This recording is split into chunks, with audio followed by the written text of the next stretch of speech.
Hey guys, welcome to the Sunday Florida Keys fishing report here, or whatever you want to call it, because sometimes it turns into a little bit more. so, so let's get started right away.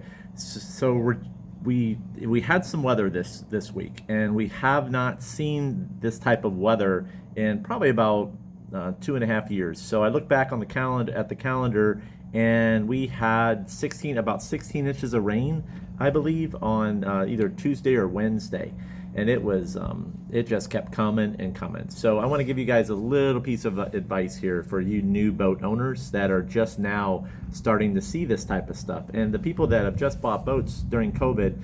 What's going to happen is you're going to start seeing your bilge pumps start to fail. You're going to start seeing stuff that you've never seen before, and this is when things start to happen. So my best advice to you guys is to prepare. Okay, is to prepare. Now this isn't like your standard. Make sure your scuppers. Also, with your scuppers, you make sure you get in there, look at your scuppers, and make sure there's not any holes in the pipe. So when the scuppers do bail, is that the water isn't like seeping out. So that's one thing that you absolutely need to check. Okay, so my advice to you guys is, especially if you're keeping your boats in the water over the weekend, you're coming down, a lot of you guys are just bringing your boats down and you haven't run them in a while, so your bilge pumps are there. So my best advice is you make a portable bilge pump, okay? So what you do is you just get a stand-up bilge and you zip tie it into an area on your deck, okay? Especially if you're just coming down here, okay? And then you tie it into a 12 volt on your boat somewhere. You can use alligator clips, you can use plugs into a trolling motor plug. You make the plug long enough, you make your hose long enough, and then you just zip tie it and you just leave it in there, okay? You need that, okay? You need that. Because what I seen this past week was absolutely crazy. The sheer amount of new boats that were being hauled because of bilge pump failures and not taking proper precautions was insane down here. Towboat USA made out like a bandit, and the insurance companies are not going to like you. There's a lot of stuff. So it's especially like if you have your boats up on a lift and you have a failure, there's all those things that you need to check. Okay, so that's my tip for you guys as far as getting ready for this. And yeah, honestly, you have to be, it's going to be a wet season. Okay, we just came off of it, and we're going to see it here again, probably here in another couple weeks. So be ready, check your stuff, especially if you're coming down here for short term and you're like, trust me, okay? If you're not, that's on you. Okay, so let's get into the fishing. Like I said, we had a week, like it just rained and rained and rained, which honestly, I look back on it, like we've had summers where you'll have like week upon week of flat weather, and that is actually not good. Okay, not good. It's good for the charter fishing industry and those making a living on the water, because you can still take clients, and you can have long stretches, but there has to be balance, okay? Because you have to have these conditions to get fish doing what they need to do. Okay, that if it gets really hot, the fish just go, ugh, it just like, it gets nasty, okay? And we need the sargassum. I've seen, like, we've had years with no sargassum, and the fishing's been absolutely horrible. Even on the inshore side of things, I've seen a change in how bottom fish react when there's years without the sargassum grass. So this year we're seeing the sargassum grass again, and the bottom fishing is off the chain. It's really good, and we also seen some good pushes of schoolies. Now, everybody complained and bitched when the schoolies were gone. We had a great rush. What do you expect them to do? Be here all the time? What do you expect? It doesn't work like that. It's never worked like that. And the guys that you listen to these podcasts with these guys that don't fish anymore, and they're like, oh, back in the day. And I was like, well, I was here back in the day, and I know who those guys are. And I have to tell you what, those were the first guys on the radio. Because back then, listen to the radio. They're like, oh, they're not around. What are we going to do? I'm going to call a friend. So listen, we had those problems 10 years ago. It never worked like that. The fish will move, and then you'll get another push, and they migrate along the moon. This is how it works. Okay, so you're going to have periods where there's like very few dolphin, but they're migrating at certain times of the day. So they're not on your schedule. I don't care if you like to get up early and go and be back by noon. Oh, we didn't catch anything, there's no dolphin. And then you go out there at 2 o'clock in the afternoon and you destroy them. There will be a bite come, I would say, looked at the moon this morning. They're gonna, and I looked at all the satfish charts as far as seeing what the current's doing. There's ways that that you can manipulate and see on the satfish how the current is moving, and you can watch the timing, and you can correlate to when people caught fish. So it's very interesting. So that's the type of that I like to teach in the Angler's Edge stuff that we'll be covering more in depth into the satfish and spots. So that's available through the Patreon. Okay, so let's move on a little bit. So we're going to see some fish move in. And what I found was interesting, I got a phone call before I get in. I got a phone call from a captain in North Carolina, okay? Random. Super nice guy. And I chatted with him for a little while. And he was explaining to me how he's seen gaffers come up behind the boat, and he's never seen them not eat anything up there, which I found was interesting because that's what we've been dealing with down here for a very, very, very long time. Very long time. And you have to come at them with different things. So we talked a little bit about bait and all that good stuff. So it was a great conversation. And then he explained to me how every marina is stuffed from North Carolina down actually into Georgia now. So with vessels that are making their way in the Gulf Stream and hitting fish. So it's just very interesting to see that, to hear that. So it's like you can look at it either way. You can be, oh, you're not going to be a fish, or you can fish smarter. So that means like going dolphin fishing. I remember like I've had years where dolphin fishing was like, and I remember walking out the door one morning and I had some tough days. We still caught fish, and I walked out the door and I saw frigates flying up to the north, and I had been going south. And I was like, well, what do I got to lose? I saw frigate birds flying out my door going to the north one morning, and sure enough, that's where they were at. I ran to the north. Everybody was way south. I look at these little signs, and I was like, what do I got to lose? I had some spots to the north. I knew that the current would smash in on the edges, and sure enough, that's where it was happening. The Gulf Stream was bending in up there, and the fish were traveling right there, and they would pop up on little packs of grass, and you had to figure out those patterns of how that grass was moving and where the next clump would be. Okay, now with the satellite fish services, it's pretty it's a no-brainer. So, but back then you're like, you had to use a little bit of math to figure out how the grass mats were moving. Okay, so again, with that being said, you can run out there in the morning, flat calm, then the wind will pick up at around 2, especially on the moon. They like to come up later in the afternoon, the bait will pop up. It's kind of like wahoo fishing, I guess you can say. So you're coming up on the moon and you're looking at all this stuff, and it's really about timing. Tides don't really matter too much way out offshore. It's more about the timing and the moon phase and when these fish pop. So you're looking in current, so if the current's not picking up until late in the afternoon and the wind's not going to pop up out of the southeast until 2, probably best to hang out and wait if you really want to catch them. So, and then look and see what those guys are doing down at Marathon. I mean, they like to tell you, so use that to your advantage. You guys know who they are. So if they like to tell you when they're biting, and then those fish are moving your way, and then you just got to get in the line where they're at, and you guys can figure it out. It's not rocket science anymore. So again, we're going to see we'll probably see some bigger fish this week, and then on the back side of that moon, it's going to be really good, and then it's going to space out again, as it always does. And then last year we had a really good dolphin bite closer to the end of June, and there were some nice fish. The trick is right now is that you have a turtle migration happening. The turtles come up through the Caribbean, and with them are the dolphins, and you have to look for those turtles. So, well, how do you know where the turtles are at? Well, you have to figure out what time of day they're moving through. The migrations always happen at the same time, so you have to be in tune with that. That's years and years and years of data. So, but what are you looking for? You're looking for 3 birds, 3 to 4. Okay, and you're like, what are they on? I can't see anything. And you're like, are they on bonitos? But you're looking for 3 to 4 birds. That's it.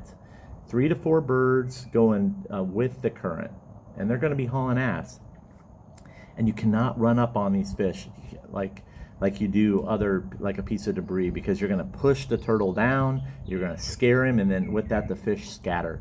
So you have to use some strategies with that. So you have to slow up, and that's where casting comes into play. You have to chunk, you have to chum to try to get those fish away from that turtle, because they're going to stay with him. So they get mesmerized. That's where the food's at. I've rolled up on turtles and I look down and there's Speedos with them, there's cigar minnows with them. Why leave? Why leave? I mean, I'm not going to go chase a dead ballyhoo for like when I got like cigar minnows and Speedos swimming with and all these beautiful like little jacks swimming with a sea turtle. No way. But you do have to find when they're swimming.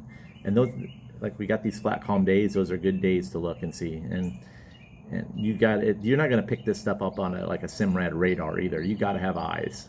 You got to have eyes. You got to be looking. You got to pay attention. You get people involved, and really, it's on your crew. If a guy is supposed to be looking off to the right, and your guy's half asleep or playing on a cell phone, which most of you guys do, and then I can see a guy playing on a cell phone next to me, and his crew's playing on a cell phone. And it's like, nah, no problem. This guy's not going to catch, and he's going to. And I've seen him drive right past big pallets because they're on their cell phones. It's crazy. So, also too, you're going to run into fish they don't eat. That's just how it works. The trick is, what I like to do is take.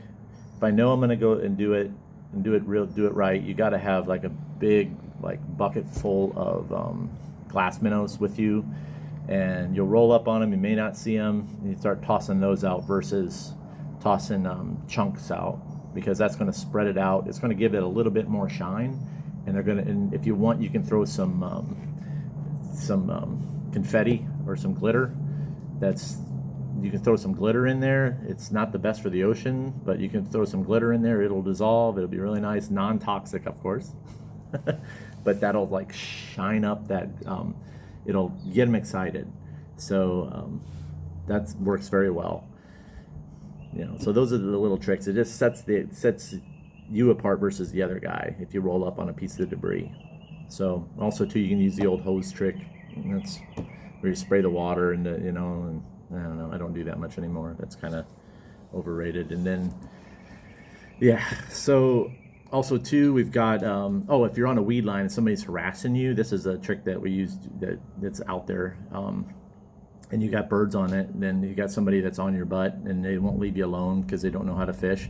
Go ahead and just like take some fish food and you throw it into the water. Okay, just throw it in a big chunk of fish food. I carry buckets of this, like grains and oats with me. And what I do is I'll throw that stuff into the water to feed the fish, and all the birds will come down on it. And then all these guys will go chase the birds, because that's what they know how to do. They're not educated enough to know how to make the right moves. So you just decoy them to get those guys away from you, especially on a Saturday and you're fishing a tournament and you don't want these guys sitting on top of you. Then just throw out some fish food, get the birds on top of that, then they'll go up and they'll start throwing on the chunk of chum. That's the best trick. It's like you take a chunk of chum, 5-pound block, and throw it in the water and let it float back, and then all of a sudden those birds will start coming down on it, and then you got all these guys racing to that. And that'll give you enough time, because it'll take them a while to figure it out what's going on. So fun trick for you guys that are into competitive fishing and want to get into tournament fishing. You have to use those little tricks, because that's what they do. And I do it from time to time. I used to do it more, but I don't go do a lot of dolphin fishing much anymore. But when I do want to do it, then I make sure I have all that stuff ready. So okay. Bottom fishing's bottom fishing. It's going to be good. We're coming off the spawn now. We'll see how things play out with the bottom fishing, which leads me into my favorite time of year is big mangrove snappers.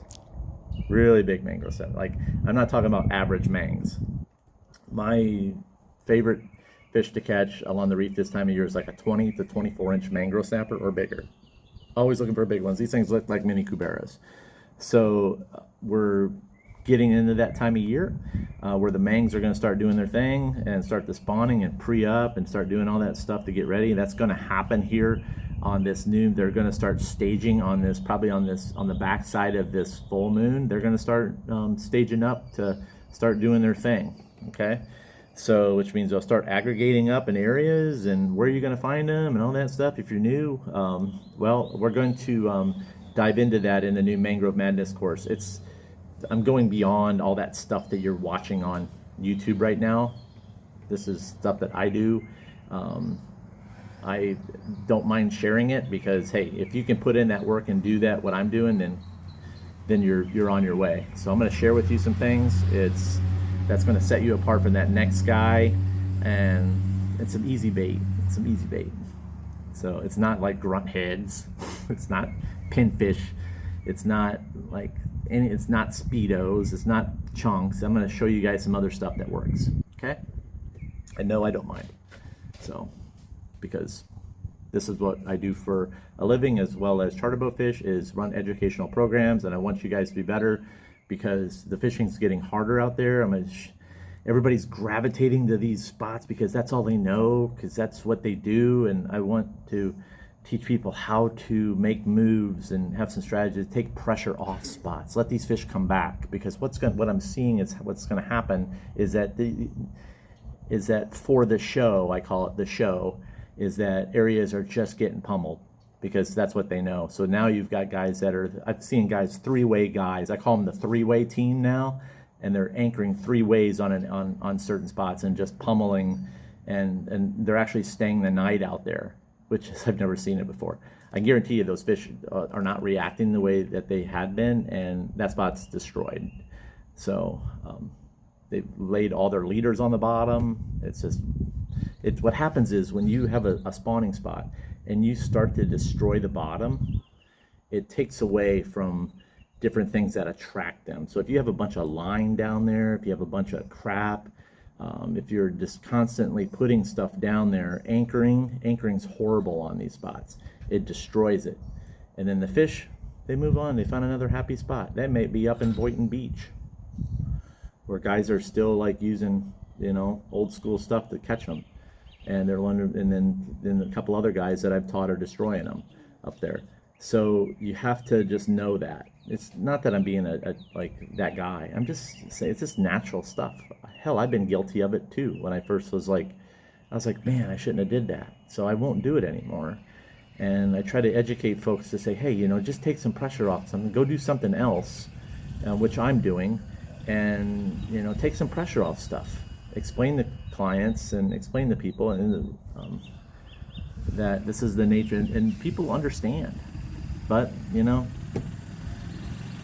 personalities will be personalities, and people want to, it's just the way life is. So I'm not looking down on those guys either. So don't get me wrong. I'm just like doing my thing, and I want to help guys get better and teach them how to move around and gather banks of areas. So I think I'm going to wrap this up here. I'm super excited for the summer because the weather patterns are where they need to be. Yep, we're going to have more windy days, more rain, but honestly, we need it. We're going to see some rebound in the fisheries. It's going to take off some pressure on the fish in certain spots. And I'm going to end with one thing about mutton snappers here. So the mutton snapper is a migratory fish. And a lot of guys have fought me on this. Or fought like, well, it's a migratory fish. They now have the tagging studies are done. They come out of the dry rocks, and then what happens is you've got a line of guys sitting out there waiting for them. So you have the migrations of fish that come out of there. The acoustic studies show that the fish will migrate up the coast, okay, and then they migrate down. So the fish are starting to see intense pressure in these areas, and by the time they reach us, they're really finicky, really strange if they've been hammered, especially if they come out of Key West and Marathon. So they've all figured out when to be there, and they've all made adjustments. So, and then if there's been no weather, no wind, they've gotten hammered. So you're going to start running into fish that'll stop biting. You're going to start seeing different stuff, and that's what's going to happen. And if one guy says, oh, it's not happening to me. Well, it will. It will. Trust me. Check back in a year, and I guarantee it's going to happen. So that's it. That's all I got here. We've got get involved with the Good Karma Sport Fishing programs. We've got 3 tiers on the Patreon site. We've got level 1, which is a free tier. It's the best of podcasts and blogs and all that other good stuff. Level 2 is a Good Karma rigging crew. Love these guys. I'm super stoked for another year with doing the rigging crew. And then we've got Tier 3, and that's the Angler's Edge. Okay, that's the best spot finding community. Super stoked. Going to release a new lesson this week. We're going to dig into some really good stuff. Can't share what it is because just can't do it. Okay, that's it. Oh, you can follow me on Instagram, Good Karma Sportfishing _FL_keys. I don't release my catches like instantly, but they come out like maybe 3 or 4 days later, a week later. I don't know. Is what it is. That's it. And remember, anytime you're fishing, it's all good.